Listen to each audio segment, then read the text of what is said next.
বরিশালে অফসোস স্যালাইন ফার্মাসিউটিক্যালসের টানা 4 দিনের শ্রমিক আন্দোলনে সমঝোতা হয়নি।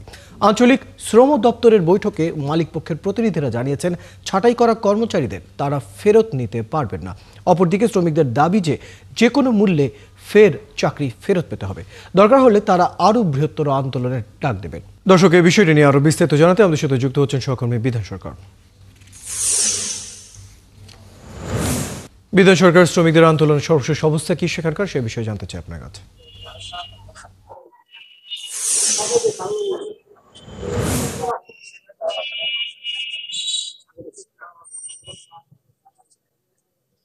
শ্রমিকরা এখনো কিন্তু অবস্থান কর্মসূচি তারা চালিয়ে যাচ্ছে। ঠিক আজকের একদিন নয়, পরপর এই যে 5 দিনের পরে তাদের অবস্থান কর্মসূচি, এবং আপনাকে দেখতে পাচ্ছেন সেই রাত ভর এখানে শ্রমিক ছিল এবং এখানে তারা আজকে তাদের যে কর্মসূচির যে কথাটা বলছেন, তাদের তাদের তাদের তাদের তাদের পরিবার, তারা স্বজনরা এখানে আসবেন, সন্তানদের নিয়ে আসবেন, তারা থালা হাতে আজকে তাদের অধিকারের কথা বলবেন যে কি কারণে তাদের চাকরিচ্যুত করা হলো এবং সেই চাকরিগুলো তারা ফেরত চায় 570 জন শ্রমিক।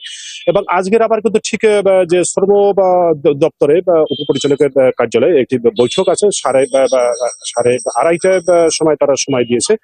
মালিক পক্ষের যে 7 জন প্রতিনিধি ঢাকা থেকে গেল দিন এসেছিল, যে বৈঠক হয়েছিল সেই বৈঠকে কোনো সমঝোতা হয়নি। তবে শ্রমিকরা অপেক্ষায় আছে, তারা চাচ্ছেন যে যাতে করে তাদের এই যে তাদের একটাই দাবি, তারা চাকরি যাতে ফিরে পেতে চায়। তারা চাকরি যদি না ফেরত দেয়, বা অপরদিকে মালিক পক্ষ রয়েছে, তারা চাচ্ছে যে শ্রমিকদের যেসব পাওনা আছে তারা সম্পূর্ণ পাওনাগুলো ফিরিয়ে দিতে চায়। কিন্তু শ্রমিকরা একই দফা, তাদের চাকরি তাদের দিতে হবে, এর বাইরে অন্য কোনো দাবি নেই। এবং যার ফলে আজকে তাদের পরিবারের অন্যান্য স্বজনদের নিয়ে আসবেন এবং তাদের যে কষ্ট, যে হাজারি যে বেতন পায়নি, এখন এই যে ছাঁটাই হওয়ার পরে কিন্তু তারা এখন পর্যন্ত বেতন পায়নি, এবং যার ফলে 570 জন শ্রমিকের পরিবারে একটা দুর্বিষহ অবস্থা বিরাজ করছে। আমরা কোনো এই যে শ্রমিকদের সাথে কথা বলেছি, তারা বলছেন যে ওষুধ কিনতে পারে না, এবং এই যে তাদের চাকরি ছাঁটাই হয়েছে, এই কথা শুনে তাদের স্বজনরা, বিশেষ করে বয়স্ক যারা বাবা মা রয়েছেন, তারা কিন্তু অসুস্থ হয়ে পড়েছে। এবং তারা বলছেন যে মাঝখান থেকে, যে মালিক এবং শ্রমিকদের মাঝখানে যেসব কর্মকর্তারা রয়েছেন, তারা কিন্তু এখান থেকে সুযোগ দিচ্ছেন। তারা মালিকদেরকে বুঝাচ্ছেন যে এই শ্রমিকরা বা যে ট্রেড ইউনিয়ন করার ফলে তারা হয়তো পরবর্তী পর্যায়ে তাদের যে দাবিগুলো থাকবে, সেই দাবিগুলো আদায়ের ক্ষেত্রে তারা আরো সোচ্চার ভূমিকা রাখতে পারবে।